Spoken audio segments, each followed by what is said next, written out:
Episode 102, Paying the Price. It began to rain. "Keep going," Alex said, flipping through the pages of Debbie's diary. "Yes," Lou replied, his voice trembling.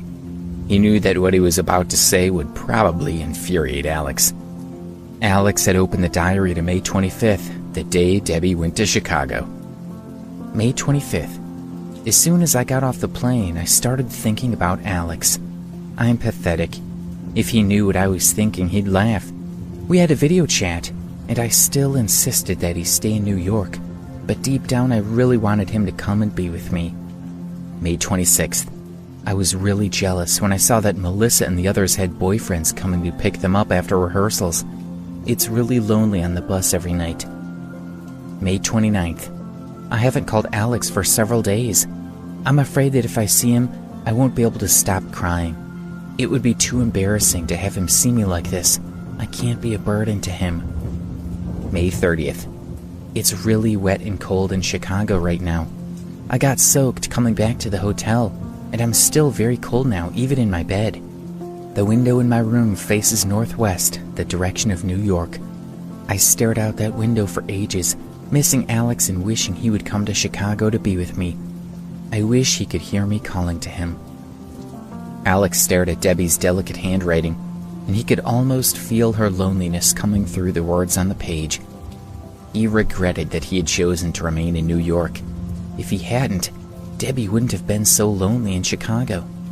Finally, he found the last entry of the diary. He hoped to find some clues in it, but the contents completely exceeded his expectations.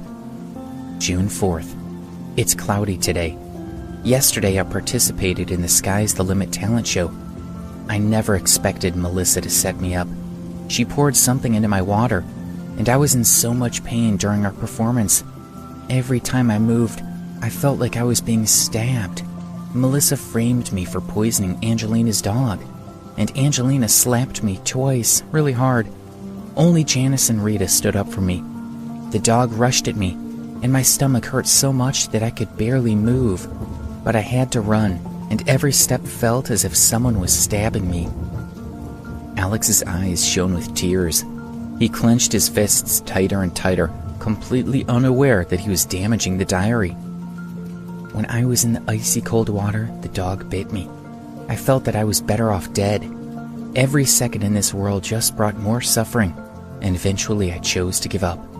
It was so quiet in the water, but then I saw the diamond necklace and thought of Alex. And I knew I couldn't leave this world without saying goodbye to him. I didn't blame him at all. I only hoped that he would live a happy life without me. Tears slid down Alex's face and his hands began to tremble. He couldn't imagine how much Debbie had suffered that day. Then Justin saved me. I called Alex, but he didn't answer. He just texted me to say his friend would pick me up.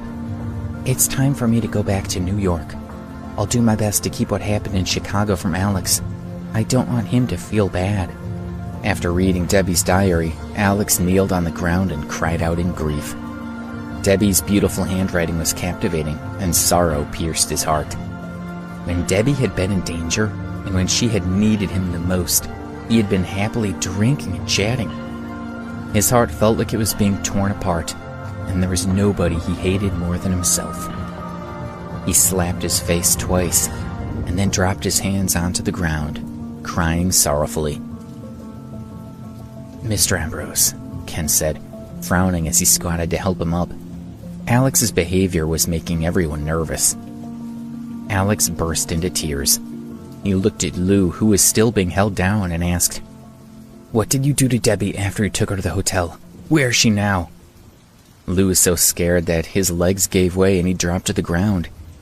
His wife was also scared, as she kneeled beside him and their hearts were pounding. "After I took her to the hotel, I wanted to, with her," Lou babbled, trying to stand up. Alex kicked him back to the ground. "Bastard!" he roared. He stomped on Lou's face a few times. Lou wrapped his arms around his head and curled his body, not daring to resist. When Alex stopped, Lou threw himself onto the ground in front of him. "I'm sorry, Mr. Ambrose," he sniveled. "I'm a bastard, and I deserve to die." I'm just a filthy animal." "What happened next?" Alex demanded as he glared at Lou. He was a little afraid of what Lou might say next. "I didn't," Lou started. He wanted to explain that he hadn't touched Debbie, hoping it would lessen Alex's anger, but then he heard a woman's voice coming from outside the courtyard. "Who are you people? Let go of me!" It was Melissa's voice. A couple of men arrived, dragging Melissa with them. "Mr. Ambrose, Mr. Stokes, we checked Lou's phone and discovered that Miss Stonehill was sent a message claiming a friend of Mr. Ambrose would pick her up," one of the men said, his expression serious. "The message was sent by this woman."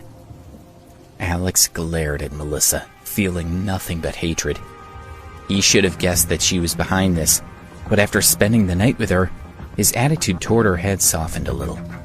The coldness in Alex's gaze made Melissa tremble. Two of Alex's men pushed her to her knees in front of him. "Go on," Alex said, turning back to Lou. "What happened next?" "Me and her." Lou stole a glance at Melissa and found her staring at him. Her eyes narrowed, and he gulped with fear. He was convinced that Melissa's family was really powerful, and his survival depended on her goodwill. From Lou's point of view, he had no choice but to do what Melissa had ordered. "I'm sorry, sir," he said. "I couldn't help myself. I slept with her. I'm so sorry." Alex's mind went blank, and he staggered back, almost falling. "You put your hands on Debbie?" he asked. When Ken saw his reaction, he ordered his men to beat up Lou, but Alex stopped him. "What happened next?" "Then my wife arrived, and I was afraid that she would find out, so I hung Debbie out the window," Lou said. "But then my wife came in and she—" He stopped, too scared to continue. "What?" Alex shouted. "Speak." "My wife opened the window," Lou said, cowering, "and Debbie fell." When he finished speaking, he lowered his head and said, "Mr. Ambrose, I'm sorry. I deserve to die." Alex's heart ached. "Where is she now?" "My wife and I ran downstairs, but Debbie had already disappeared," Lou said. "I don't know where she went.